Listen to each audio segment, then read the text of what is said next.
আসসালামু আলাইকুম, স্বাগত জাগো টিভির এখনকার আয়োজনে। জানিয়ে দিচ্ছি হাতে থাকা সর্বশেষ আপডেট। যুদ্ধে ইসরায়েলের বিরুদ্ধে যৌথভাবে লড়াইয়ের ঘোষণা পাকিস্তান ও ইরানের। হাজারো নিরীহ মুসলিমকে হত্যা করা ফাশারের কসাই খ্যাত কে এই আবু লুলু। এবার পারমাণবিক অস্ত্র পরীক্ষার প্রস্তুতি নিতে পুতিনের নির্দেশ। নিউ ইয়র্কের মেয়র জোহরান মামদানিকে নিয়ে যা বললেন লন্ডনের আরেক মুসলিম মেয়র সাদিক খান। তৃতীয় দফায় ইস্তানবুলে বৈঠকে বসল পাকিস্তান আফগানিস্তান। মামদানির প্রতি সুর নরম করলেন ট্রাম্প, দিলেন সম্মানের বার্তা।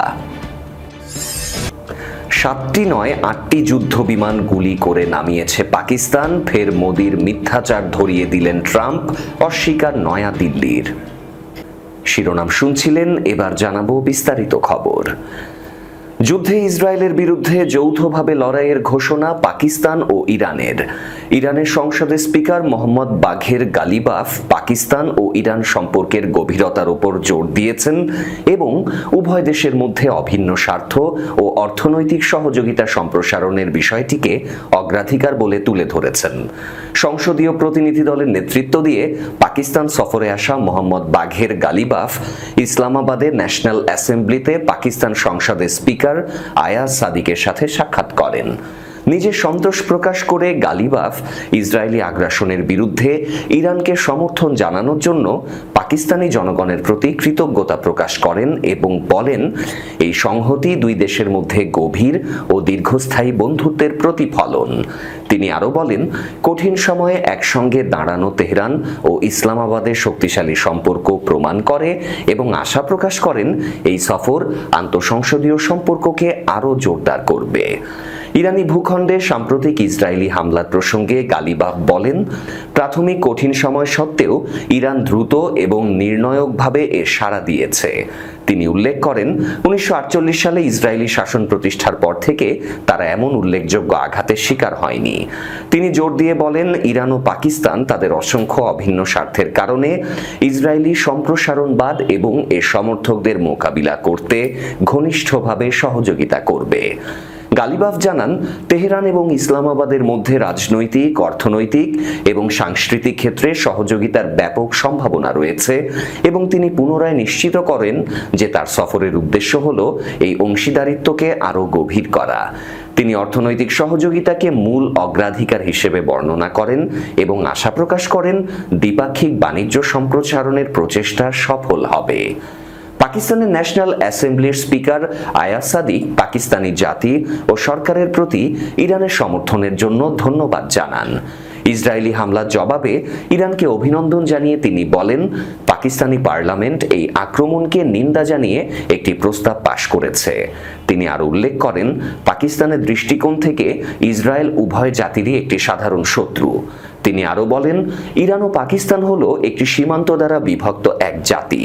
সাদিক আরও ঘোষণা করেন, ইরান পাকিস্তান সংসদীয় বন্ধুত্ব গ্রুপগুলো শীঘ্রই দ্বিপাক্ষিক সহযোগিতা এগিয়ে নিতে একটি নতুন কৌশল প্রণয়নের জন্য বৈঠক করবে। তিনি বলেন, উভয় পক্ষের সিনিয়র সংসদীয় কর্মকর্তারা সম্পর্ক জোরদার করতে এবং যৌথ উদ্যোগগুলো অনুসরণ করতে বিশদ আলোচনা করবে। সূত্র জানায় মেহের নিউজ। হাজারো নিরীহ মুসলিমকে হত্যা করা ফাশারের কসাই খ্যাত কে এই আবু লুলু। সুদানের পশ্চিমাঞ্চলীয় শহর এল ফাশারে নির্মম হত্যাযজ্ঞ চালিয়ে 2000-এরও বেশি বেসামরিক মানুষকে হত্যার অভিযোগে বিদ্রোহী গোষ্ঠী র্যাপিড সাপোর্ট ফোর্সেস RSF এর কমান্ডার আবু লুলুকে গ্রেপ্তার করা হয়েছে। এই নেতার প্রকৃত নাম আল ফাতে আবদুল্লাহ ইদ্রিস, তবে এখন এল ফাশারের কসাই নামেই বেশি পরিচিত তিনি। 2023 সালের এপ্রিল মাসে RSF নেতা মোহাম্মদ হামদান দাগালো হেমেত্তি এবং সুদানের সেনাবাহিনীর মধ্যে রক্তক্ষয়ী সংঘাত চলমান সেই সংঘাতের অংশ হিসেবে RSF গত সপ্তাহে উত্তর দারফুর রাজ্যের রাজধানী এল ফাশার শহর দখল করে এবং এরপর স্থানীয় বাসিন্দাদের ওপর ভয়াবহ হত্যাযজ্ঞ শুরু হয়। বিভিন্ন ভিডিও চিত্রে দেখা যায় RSF এর কমান্ডার আবু লুলু ঠান্ডা মাথায় একে একে মানুষকে গুলি করে হত্যা করছেন। সম্প্রতি এক লাইভে তিনি অকপটে বলেন, আমি 2000 মানুষ হত্যার লক্ষ্য নিয়েছিলাম, হয়তো তার চেয়েও বেশি হয়েছে, হিসাবটা হারিয়ে ফেলেছি। তিনি আরো বলেন, আমি সংখ্যাটা ভুলে গেছি, কিন্তু আমি আবারও শূন্য থেকে শুরু করব। তার এই ভয়ঙ্কর বক্তব্য বিশ্বজুড়ে তীব্র প্রতিক্রিয়া সৃষ্টি করে। সামাজিক মাধ্যম টিকটকের পরে তার অ্যাকাউন্ট নিষিদ্ধ করে। গত 30 অক্টোবর আরএসএফ তাদের অফিসিয়াল টেলিগ্রাম চ্যানেলে প্রকাশিত এক বিবৃতিতে জানায়, নেতৃত্বের নির্দেশে আবু লুলু ও এল ফাশারে মানবাধিকার লঙ্ঘনের সাথে জড়িত আরও কয়েকজনকে গ্রেপ্তার করা হয়েছে। প্রকাশিত এক ছবিতে লুলুকে হাতকড়া পরানো অবস্থায় দেখা যায়। আবু লুলু আরএসএফ নেতা হেমেদ্দির পরিবারের ঘনিষ্ঠজন ও মাহারিয়া বিজয়ীগাদ গোত্রের সদস্য। পারিবারিক প্রভাব ও ঘনিষ্ঠ সম্পর্কের কারণে তিনি দ্রুতই আরএসএফ এর বিশেষ বাহিনীতে পদোন্নতি পান। এর আগে তিনি গোয়েন্দা শাখার কাজ করতেন এবং আরএসএফ ও সেনাবাহিনীর সংঘাত শুরু হলে হেমেদ্দির ভাইয়ের দেহরক্ষী হিসেবে কাজ করেন। মানবাধিকার লঙ্ঘনের অভিযোগে 2023 সালের সেপ্টেম্বরে যুক্তরাষ্ট্র তার বিরুদ্ধে নিষেধাজ্ঞা জারি করেছিল। মার্কিন প্রেসিডেন্ট ডোনাল্ড ট্রাম্পের অবিলম্বে পারমাণবিক অস্ত্র পরীক্ষা শুরুর ঘোষণার পর পারমাণবিক অস্ত্র পরীক্ষার প্রস্তুতি নিতে নির্দেশ দিয়েছেন রাশিয়ার প্রেসিডেন্ট ভ্লাদিমির পুতিন। এই বিষয়ে প্রস্তাব তৈরি করতে ক্রেমলিনের শীর্ষ কর্মকর্তাদের নির্দেশ দিয়েছেন তিনি। কাতার ভিত্তিক সংবাদ মাধ্যম আল জাজিরা জানিয়েছে, বুধবার রাশিয়ার নিরাপত্তা পরিষদের বৈঠকে পুতিন বলেন, যদি যুক্তরাষ্ট্র বা বিস্তৃত পারমাণবিক পরীক্ষা নিষিদ্ধকরণ চুক্তি স্বাক্ষরকারী কোনো দেশ পারমাণবিক পরীক্ষা চালায়, তাহলে রাশিয়া বাধ্য থাকবে সমান প্রতিক্রিয়া জানাতে। পুতিন বলেছেন, এই কারণে আমি পররাষ্ট্র মন্ত্রণালয়, প্রতিরক্ষা মন্ত্রণালয়, গোয়েন্দা সংস্থা এবং সংশ্লিষ্ট বেসামরিক প্রতিষ্ঠানগুলোকে নির্দেশ দিচ্ছি বিষয়টি নিয়ে আরও তথ্য সংগ্রহ করতে, নিরাপত্তা পরিষদে বিশ্লেষণ উপস্থাপন করতে এবং পারমাণবিক অস্ত্র পরীক্ষার প্রস্তুতি সংক্রান্ত প্রাথমিক পদক্ষেপের প্রস্তাব দিতে। সোভিয়েত ইউনিয়ন ভেঙে পড়ার পর 1991 সাল থেকে রাশিয়া আর কোনো পারমাণবিক পরীক্ষা চালায়নি, কিন্তু সাম্প্রতিক সময়ে দুই পরাশক্তির মধ্যে উত্তেজনা আবারও বেড়েছে। ইউক্রেন যুদ্ধে রাশিয়ার অনড় অবস্থায় পুতিনের ওপর ট্রাম্পের হতাশা বাড়ছে। যুক্তরাষ্ট্রের প্রেসিডেন্ট গত অক্টোবরে পুতিনের সাথে হাঙ্গেরিতে নির্ধারিত বৈঠক বাতিল করেন। পরদিন তিনি দুই বড় রুশ তেল কোম্পানির ওপর নিষেধাজ্ঞা আরোপ করেন। নিউ ইয়র্কের মেয়র নির্বাচনে নিরঙ্কুশ সংখ্যাগরিষ্ঠতায় জয়লাভ করায় জোহরান মামদানিকে উষ্ণ অভিনন্দন ও স্বাগত জানিয়েছেন লন্ডনের মেয়র সাদিক খান। সেই সঙ্গে সব আশঙ্কা ও অনিশ্চয়তা জয় করে বিশ্বাস ও আশাবাদকে বেছে নেয় নিউ ইয়র্কবাসীদেরও আন্তরিক অভিনন্দন জানান সাদিক। ব্রিটিশ মেয়র বলেন, জোহরানকে তার অসাধারণ জয়ের জন্য আন্তরিক অভিনন্দন। পাশাপাশি অভিনন্দন জানাচ্ছি তার পরিবার, দল এবং নিউ ইয়র্ক শহরের বাসিন্দাদেরও। জোহরানের মুসলিম পরিচয় তার বিরুদ্ধে ব্যবহার করার জোর চেষ্টা চালানো হলেও তা কাজে আসেনি। তার কথার সাথে সাধারণ মানুষ নিজেদের জীবনের মিল খুঁজে পেয়েছে। তিনি আরো বলেন, আপনারা জানেন ডোনাল্ড ট্রাম্প কেন লন্ডনকে অপছন্দ করেন। তার রাজনৈতিক মতাদর্শের সম্পূর্ণ বিপক্ষে অবস্থান করে লন্ডনবাসী, যে কারণে নিউ ইয়র্কও এখন তার চক্ষুশূল। লন্ডনের বাসিন্দাদের মতো নিউ ইয়র্কাররাও প্রেসিডেন্টের ভীতিপূর্ণ মতবাদকে বুড়ো আঙুল দেখিয়ে আসার পথ বেছে নিয়েছে। উল্লেখ্য, গত 5 নভেম্বর নিউ ইয়র্কের মেয়র নির্বাচনে জয়ী হন ডেমোক্র্যাট প্রার্থী জোহরান মামদানি। এর ফলে নিউ ইয়র্কের প্রথম মুসলিম মেয়র হওয়ার গৌরব অর্জন করেন তিনি। পাকিস্তান ও আফগান তালেবান সরকার আজ ইস্তানবুলে তৃতীয় দফা আলোচনায় বসেছে। গত মাসের প্রাণঘাতী সীমান্ত সংঘর্ষের পর উত্তেজনা প্রশমনের প্রচেষ্টার অংশ হিসেবে ইস্তানবুলে এই বৈঠকটি অনুষ্ঠিত হচ্ছে। এর আগে 5 দিনব্যাপী আলোচনার ধারাবাহিকতায়, যা শেষ মুহূর্তে একটি অন্তর্বর্তী চুক্তিতে পৌঁছায়।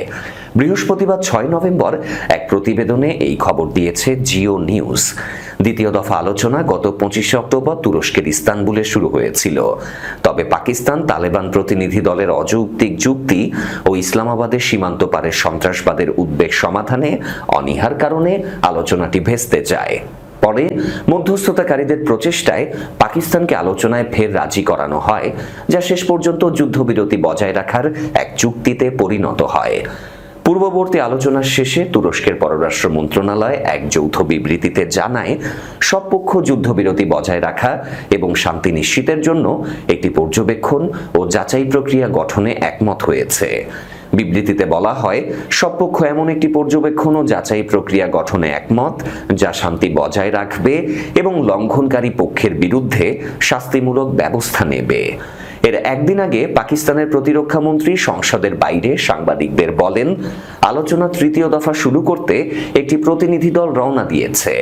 তিনি বলেন, আফগানিস্তানকে আঞ্চলিক শান্তির স্বার্থে বিচক্ষণতা দেখাতে হবে। যদি অগ্রগতির কোনো সম্ভাবনা না থাকে তবে এই আলোচনাকে সময়ের অপচয় বলা যায়। এই সপ্তাহের শুরুতে আন্তঃবাহিনী জনসংযোগ পরিদপ্তরের মহাপরিচালক লেফটেন্যান্ট জেনারেল আহমেদ শরীফ এক অনানুষ্ঠানিক ব্রিফিংয়ে সাংবাদিকদেরকে সতর্ক করে বলেন, পাকিস্তানের বিরুদ্ধে যে কোনো বাহ্যিক আগ্রাসনের জবাব দৃঢ় ও কঠোরভাবে দেয়া হবে। মামদানির প্রতি সুর নরম করলেন ট্রাম্প, দিলেন সম্মানের বার্তা।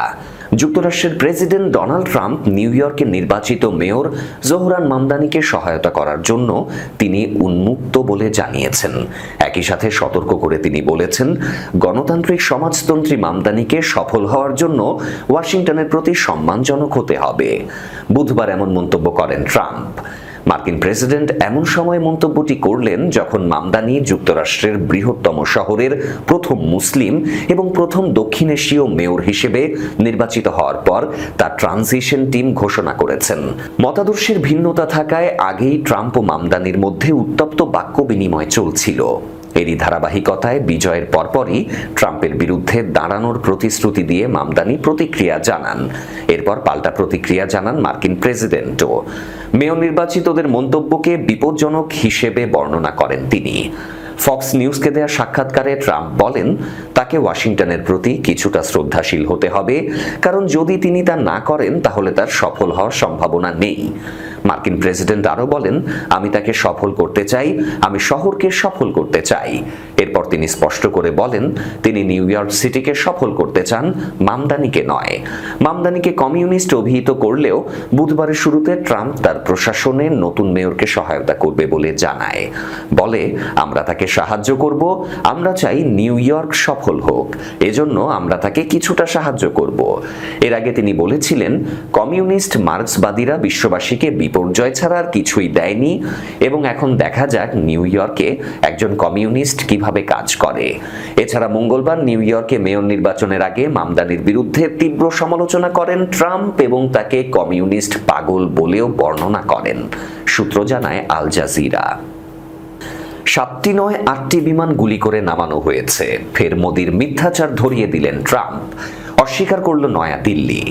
মার্কিন প্রেসিডেন্ট ডোনাল্ড ট্রাম্প ভারত ও পাকিস্তানের মধ্যে শান্তি প্রতিষ্ঠার দাবি পুনর্ব্যক্ত করেছেন। তিনি সামান্য একটু ভুল সংশোধনও করে দিয়েছেন।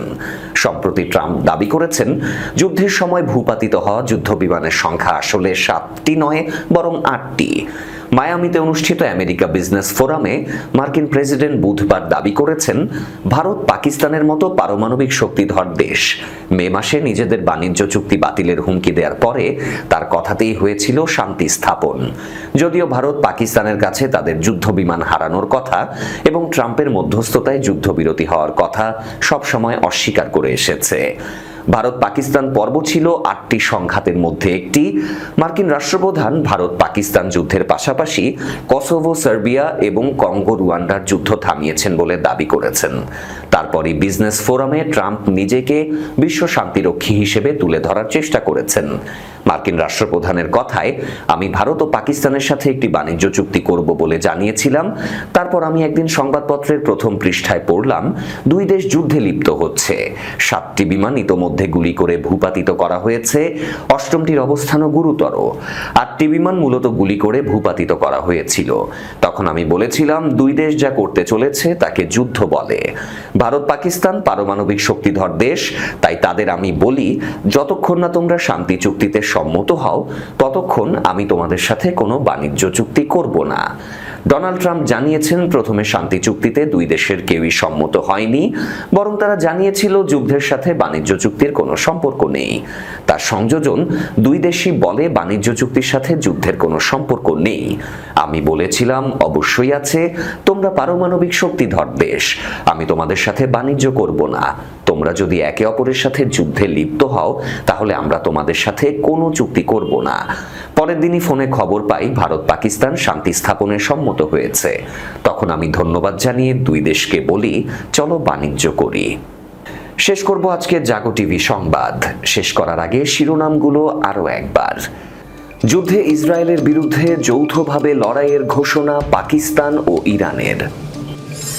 হাজারো নিরীহ মুসলিমকে হত্যা করা ফাশারের কসাই খ্যাত কে এই আবু লুলু। এবার পারমাণবিক অস্ত্র পরীক্ষার প্রস্তুতি নিতে পুতিনের নির্দেশ। নিউ ইয়র্কের মেয়র জোহরান মামদানিকে নিয়ে যা বললেন লন্ডনের আরেক মুসলিম মেয়র সাদিক খান। তৃতীয় দফায় ইস্তানবুলে বৈঠকে বসল পাকিস্তান আফগানিস্তান। মামদানির প্রতি সুর নরম করলেন ট্রাম্প, দিলেন সম্মানের বার্তা। 7টি নয় 8টি যুদ্ধ বিমান গুলি করে নামিয়েছে পাকিস্তান, ফের মোদির মিথ্যাচার ধরিয়ে দিলেন ট্রাম্প, অস্বীকার নয়াদিল্লির। এই ছিল আজকে জাগো টিভি আয়োজনে। ধন্যবাদ আমাদের সাথে থাকার জন্য। আল্লাহ হাফেজ।